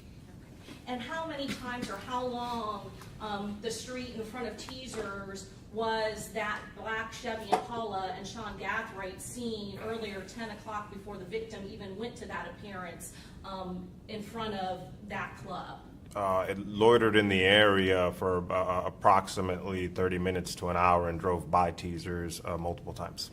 Okay, Okay, and these were known locations where the victim, Charles Jones, was going to be, is that correct? Correct. And then going back to the silver Chevy Cruze that the defendant was in, the only time where she actually got out of the vehicle is after the victim, Charles Jones, and his entourage had arrived. Is that correct? That is correct. Okay, I have nothing further, Judge. Okay, redirect.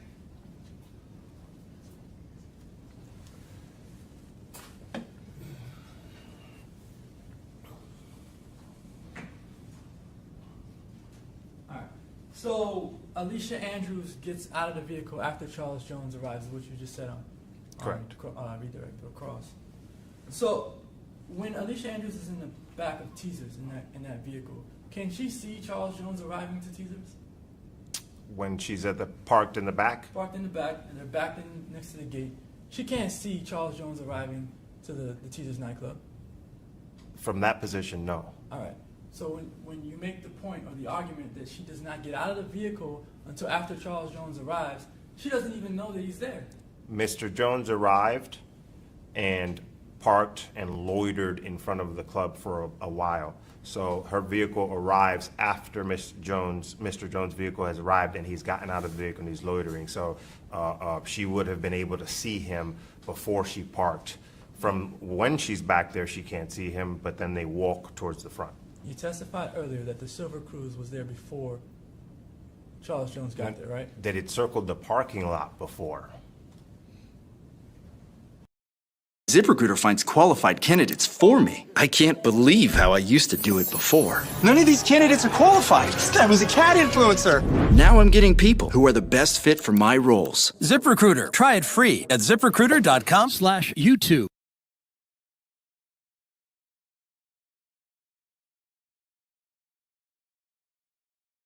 Observation notes, prescriptions, checklists, surgical reports. That's a lot of paperwork. Free up time for what truly matters. With PDF Filler, you can streamline patient intake and discharge processes while adhering to HIPAA regulations. Our tools for PDF editing, e-signatures, and ready-to-use templates simplify your paperwork and allow you to focus on what's most important: patient care.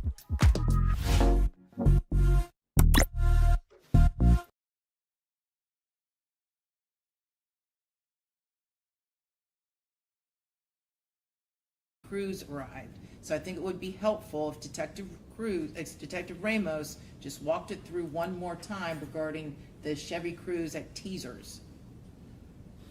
Go ahead. Yes, Your Honor. So the silver Cruze is seen on camera arriving into the parking lot. It is not seen parking a first appearance before Mr. Jones arrives. The silver Cruze then goes off camera. Then Mr. Jones arrives, then the silver Cruze is seen coming back on camera a second time, and that's when the silver Cruze parks and Alicia Andrews gets out. All right, so I want to go back to the first time that the silver Cruze is on the camera. You see in the camera footage that there's absolutely nowhere to park at Teasers when the first time that the car comes in. I can't recall if there was any open parking spots. I'd have to review the video. All right, you see, let me ask.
I'm gonna put this video here. And for the record, what are you showing the witness? I'm showing the witness a video of the camera angle that points to the back of teasers. The screen's locked.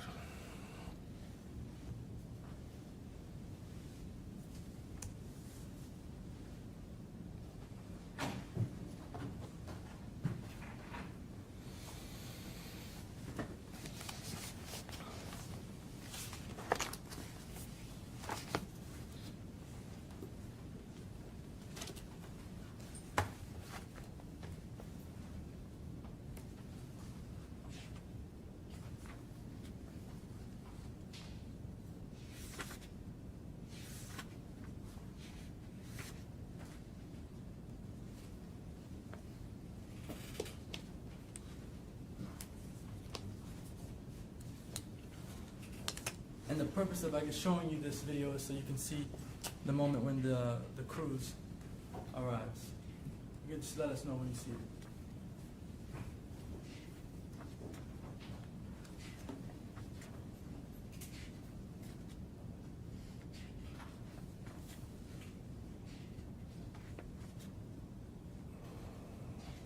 It just came on the view. Okay. Now pause it.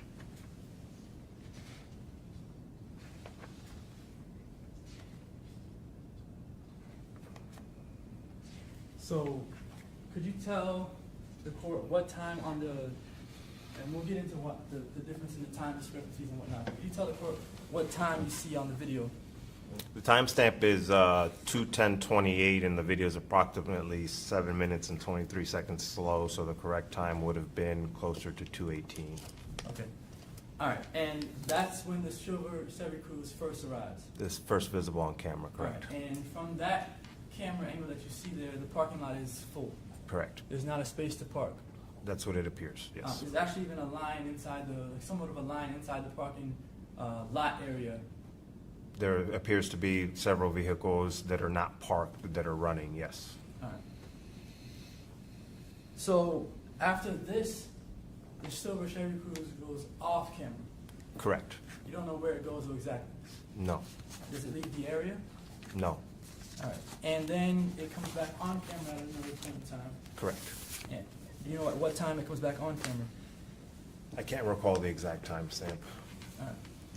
When it comes back on the camera, does it pass by the back of the club or the front of the club? I believe it enters the same way it entered the first time. All right. Which would have been directly to the west of the front door. Okay. All right. And when they finally come back, the Silver Cruise comes back, there's a parking lot, a spot. Correct. All right. And they park in that parking spot? Correct. It's like, is it the only parking spot in that lot? We'd have to forward to that spot because I can't recall if there was more open spots.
Showing you the same video, I just moved the time up.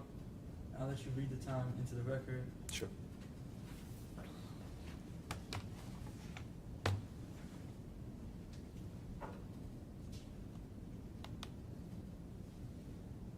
All right, what time do you see on the video now? Timestamp's 2:17:01, so the correct time would have been approximately 2:24:30. Do you see the silver Chevy Cruze pulling back into Teasers? Correct. All right. When it pulls back in, how many parking spots are available in the parking lot? In the general area where it's at, 2, it appears, All right, where are those parking spots at?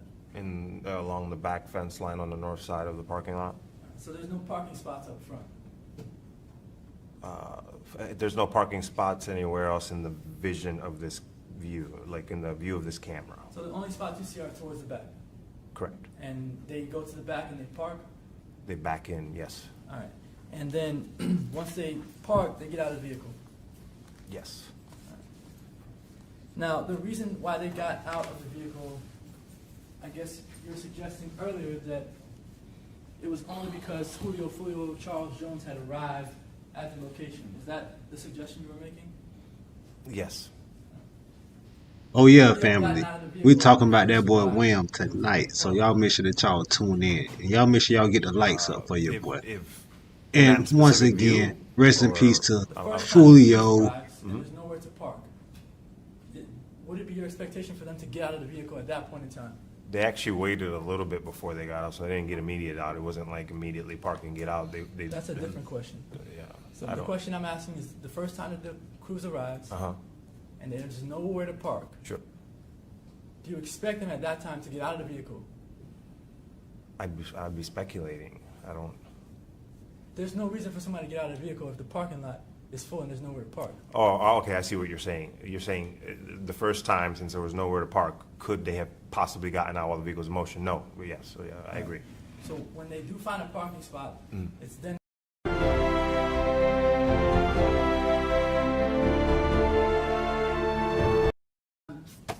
So may this witness be excused? Yes. Okay, thank you, Detective. You are free to go. a good Any weekend, additional witnesses, Mr. McClymonds?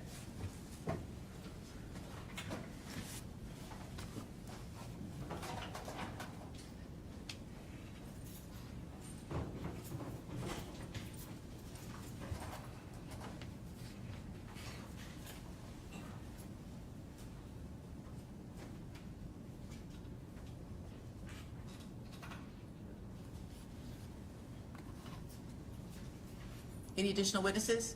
No, Judge. Oh, okay. Okay, state any witnesses. No, Your Honor. Okay, so I'm gonna, again, I don't know why Lexus and Westlaw have a different 907.041 version. I really don't. But in looking at it specifically for our purposes, the pertinent subsection is subsection 5, which deals with the pretrial detention statute. And when comparing the one that's on Westlaw that I'm looking at, the one that the state apparently has, and the one you gave me, Mr. McClymonds, I would notice subsections G, K, L, M, and N are completely different in the two versions, and I can't explain it. I would note, Mr. McClymonds, in the version you gave me, there is no authorization for a motion for reconsideration. It's not contained in here at all. There's no right to it. So I don't know that you would want me to use the Lexus version because there is no language authorizing a motion for reconsideration. So based upon everything in front of me, I'm going to go with what I have. And again, 907.041 pretrial detention and release subsection K states as follows.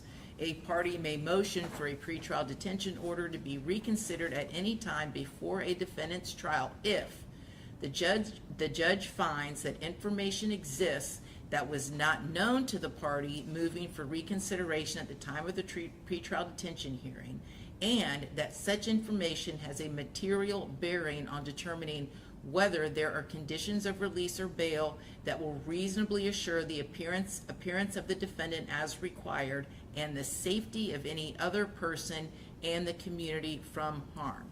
And this is what Judge Sabella had to say at the pretrial detention hearing, the initial one. He didn't specifically reference 907.041, but he did articulate the language, particularly from, I think it's subsection 5D, and he stated as follows.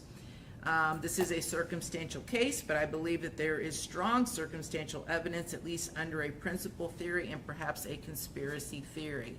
I am finding that there is a substantial probability that all three defendants, and Ms. Andrews was one of the defendants at that pretrial detention hearing, that all three defendants committed the dangerous crimes that they are charged with. I find that the factual circumstances of these crimes indicate a disregard for the Tampa community. I further find that there are no conditions of release available that are sufficient to protect the community from further risk of physical harm. So I will grant the state's motion for pretrial detention as to each of the three defendants. So, Mr. McLyman, let's start with you. First of all, what is the information existing that was not known to the moving party at the time of the pretrial detention hearing? And how does it have a material bearing on the determination that was made by Judge Sabella? Yes, so at the pretrial detention hearing, the judge has to make pretty much two findings. First is that whether there's a substantial probability that Alicia Andrews committed the offense.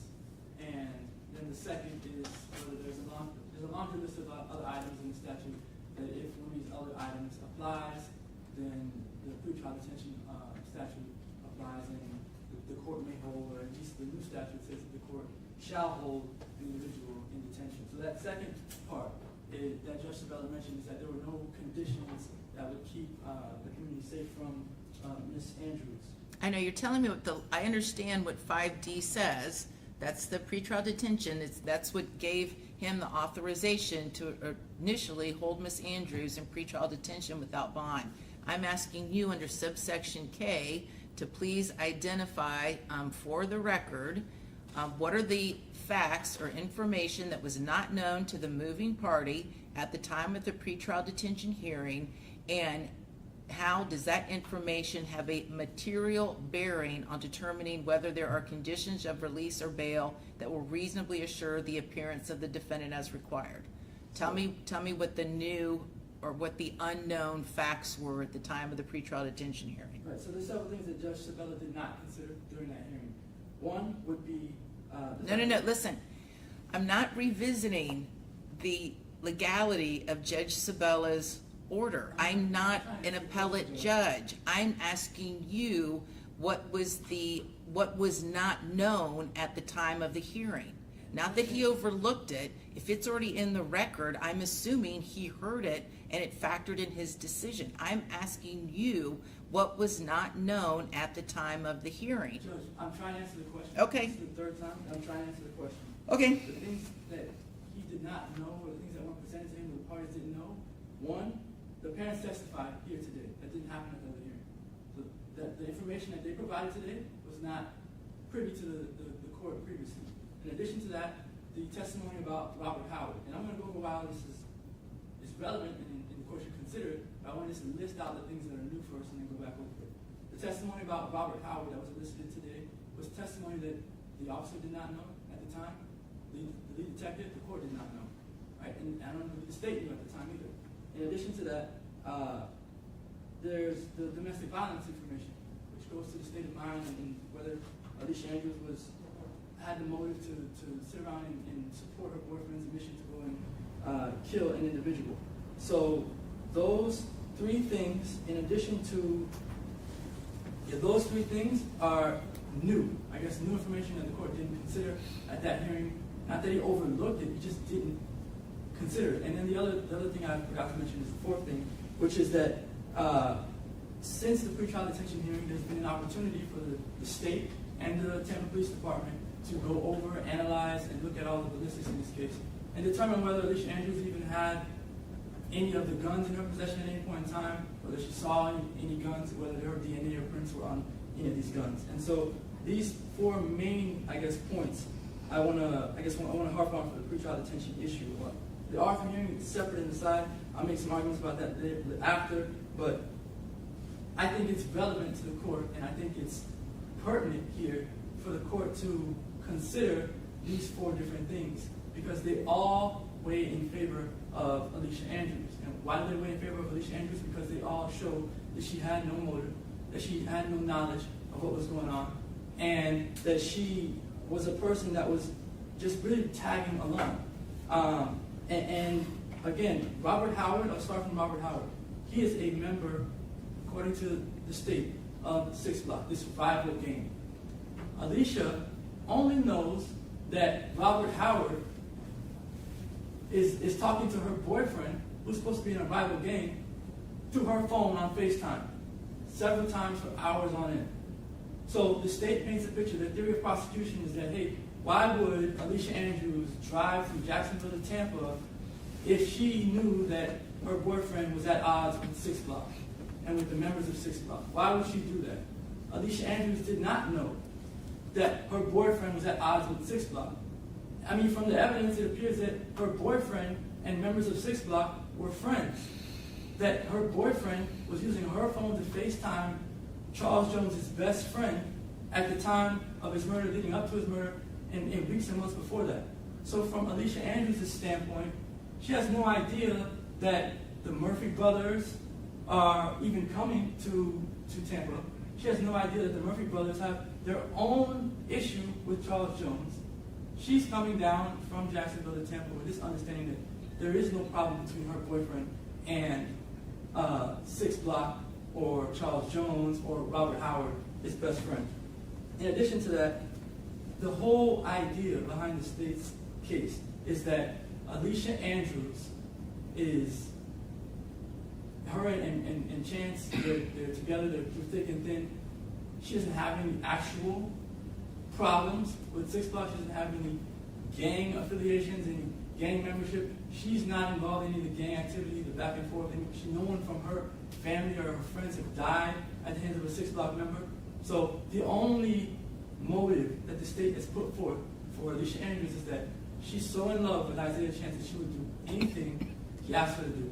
That she would follow behind him, do this, do that, and she would even go as far as helping him to plot a murder.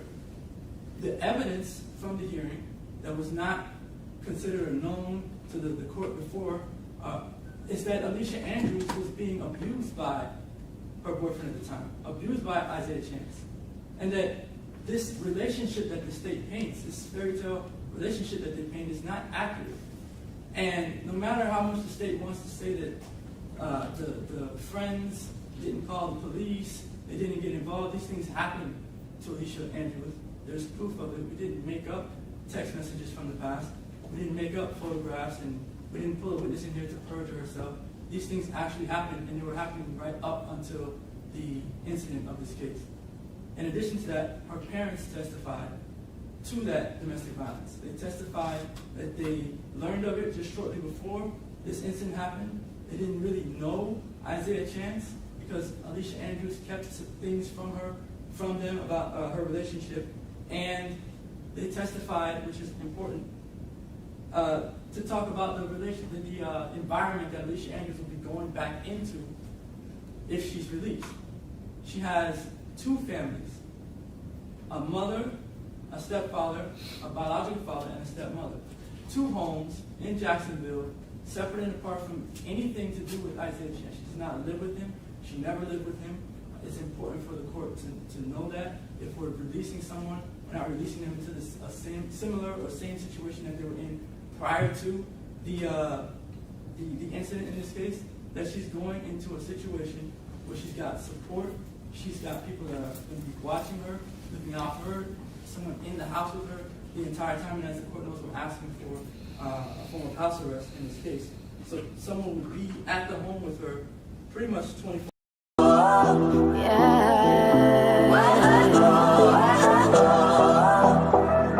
In addition, the last part is the physical evidence in this case. And physical evidence is, in most cases, the most important thing. If Alicia Andrews' fingerprints or DNA were on a casing, or on a magazine, or on a bullet, or on a gun, anything, a mask that these individuals use, the brass catchers, any of that, if her DNA or fingerprints were on any of these items, you could say maybe that she knew that guns were involved, that she knew that someone was going to get killed. There's not a single piece of evidence that shows that Alicia Andrews touched or saw a gun during that night or at any point in time, because her DNA or fingerprints could have been left on any of those items at any point in time leading up to the murder or even after the murder. And there is nothing that shows that Alicia Andrews' DNA or prints are on any of these things.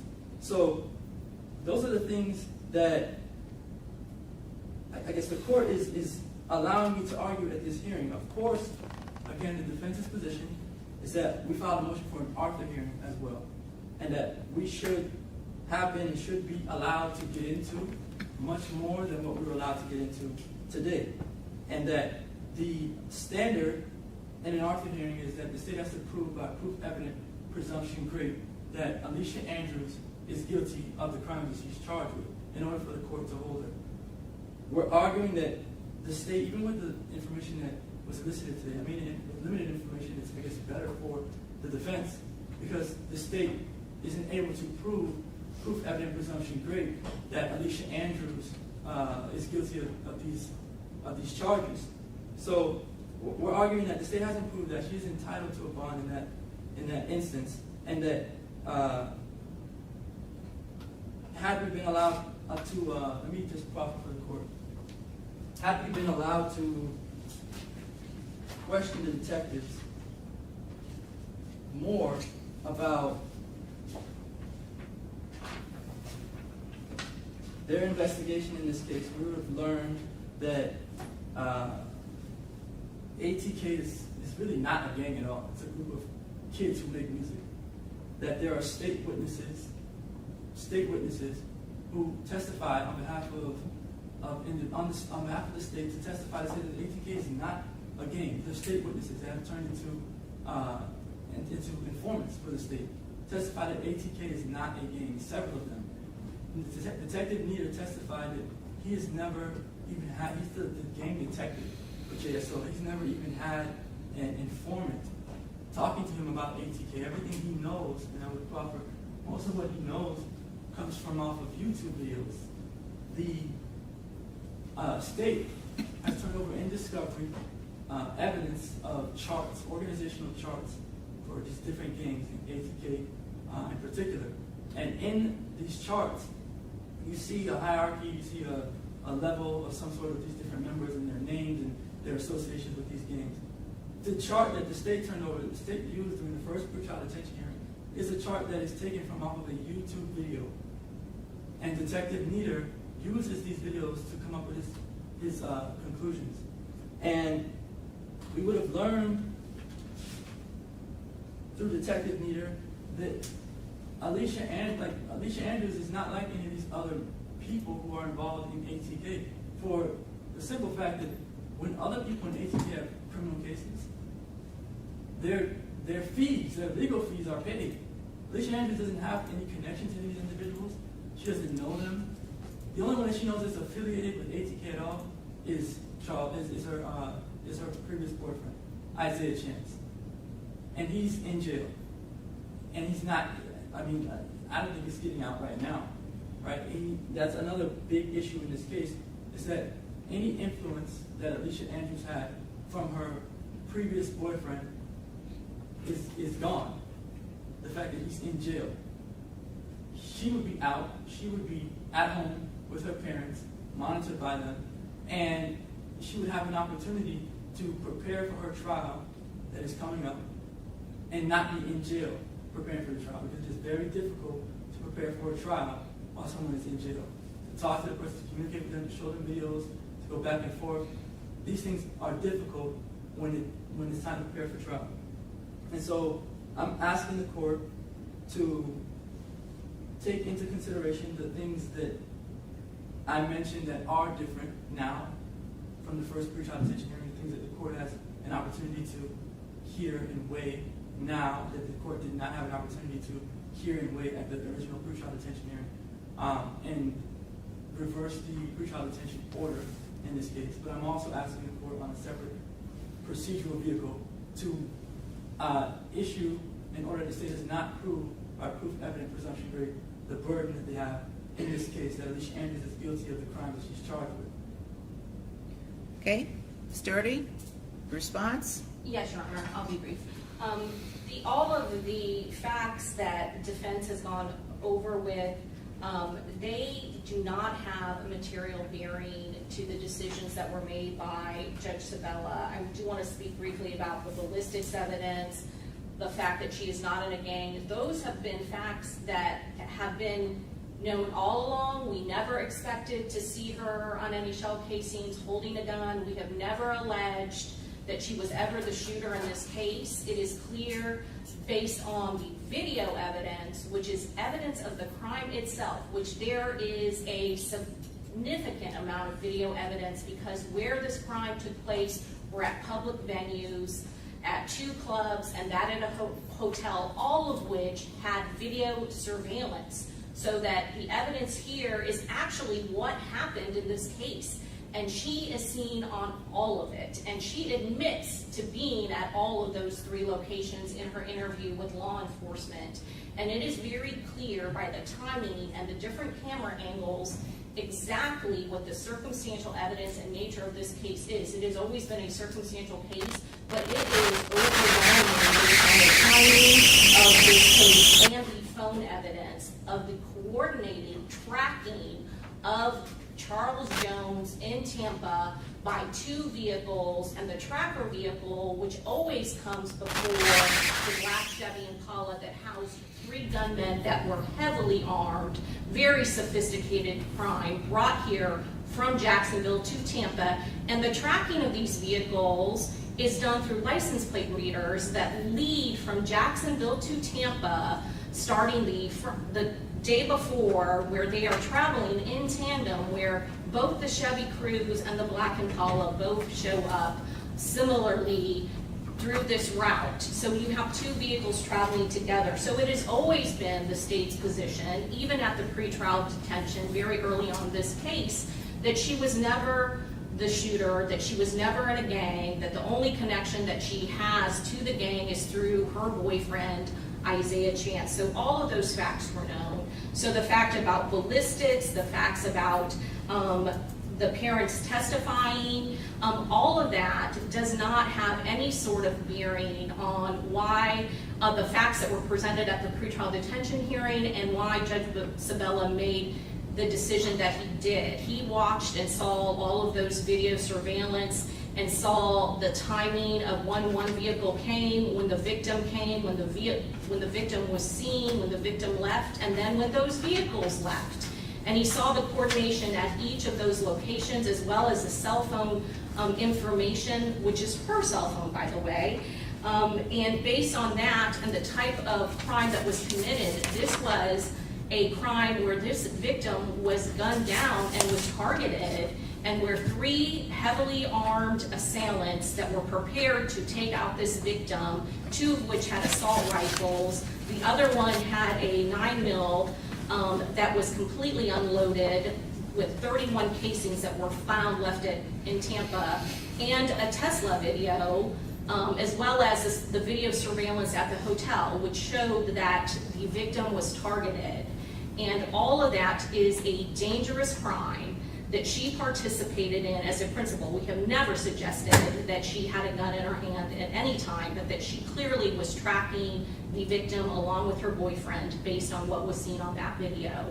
And so based on that, the judge found that that this crime, the egregious nature of this crime, was a dangerous crime, and it was the way that it was instituted definitely indicated a disregard to the safety of the community. There was additional testimony that there were guests staying at that hotel, that bullets went into those guest rooms. There were 2 guests, in fact, where families had been staying. I'm familiar with the facts, Ms. Doherty. We need to just stick to, listen, Mr. McClymonds raised 4 points that he said were not known. One is the ballistics. However, there was no ballistic evidence, I don't believe, that was presented, so that's nothing. Ballistics did not play a part in Judge Sabella's decision because there was no ballistic testing done at that time and there was no evidence introduced as to that. The information regarding Ms. Andrews being a victim of domestic violence, that is new.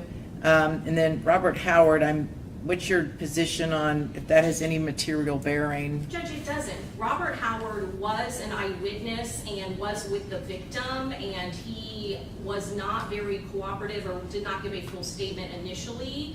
We have since taken a sworn statement, and yes, he has tried to say that 6 Block or ATK, they're not gangs, but he is a member, and he's actually in federal custody for a manslaughter, not in federal custody, but he has previously been sentenced to a manslaughter for another death as a result of this gang war. So whenever you ask one of these members if ATK is a gang or 6 Block is a gang, they will say no, that it is not a gang, that that is not what determines what a gang is in Florida or how it is documented per statute.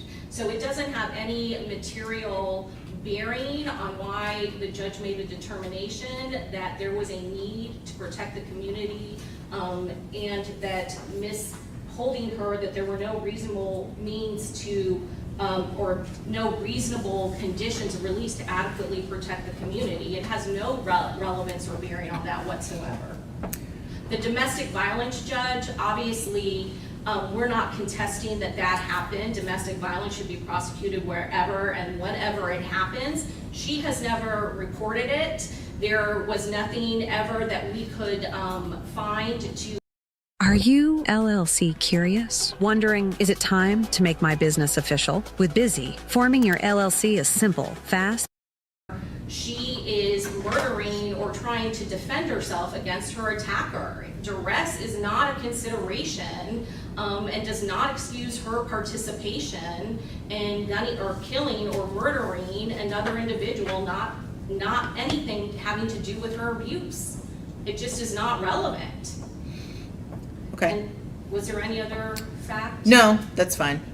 So, okay, so based upon the testimony and the governing statute as I interpret it, first of all, with regards to the parents, I know they testified that they could basically monitor and provide a home for Miss Andrews, but the situation remains, she has no ties to Tampa. And that was articulated at the pretrial detention hearing, and that remains a fact today. She may have someplace she can live in Jacksonville, but she doesn't have a place here in Tampa. With regards to, so their contention that they could monitor her around the clock in Jacksonville does not have material bearing to me as far as Judge Sabella's original decision. The testimony of Robert Howard and the lack of ballistics or fingerprint or DNA, as well as the domestic violence information, again, I find those do not have a material bearing, and therefore I'm going to deny the defendant's motion for reconsideration for release pursuant to 907.041, the pretrial detention statute. Now, if you would like to make your Arthur argument, please do. Well, on the pretrial detention issue, so you mentioned that the fact that Alicia has family in Jacksonville does not, I guess, quell the court's concerns about Judge Sabella's order from the pretrial detention hearing. Well, it's just, it's one of a number of factors that don't. You mentioned it, so I want to just. That's fine. Go ahead. Judge Sabella, in his order, did not say that he made any factual findings that Miss Andrews was a flight risk.